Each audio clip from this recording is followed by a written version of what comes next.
What if breaking down sugar was the key not just to energy, but to every heartbeat, brain signal, and muscle contraction in your body?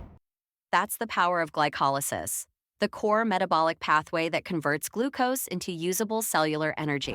Glycolysis occurs in the cytoplasm and doesn't require oxygen. It starts with glucose, a 6-carbon sugar, which is phosphorylated by hexokinase to glucose 6-phosphate.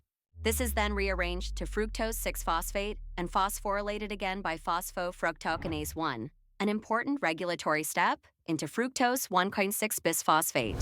Next, aldolase cleaves this into two 3-carbon molecules, glyceraldehyde 3-phosphate and dihydroxyacetone phosphate, the latter quickly converting to the former.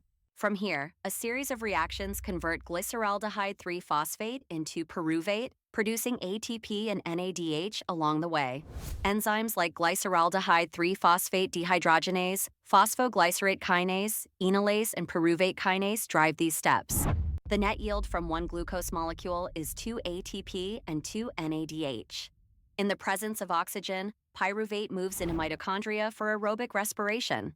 Without oxygen, it's converted to lactate in a process known as anaerobic glycolysis. Glycolysis is more than a path to energy. It's a cornerstone of metabolic flexibility, connecting with pathways like the TCA cycle, pentose phosphate pathway, and lipid synthesis. Understanding each step and its regulation is essential to grasp how cells fuel every function of the human body. Subscribe and follow our channel. Explore many educational playlists and weekly podcasts. Thanks for watching.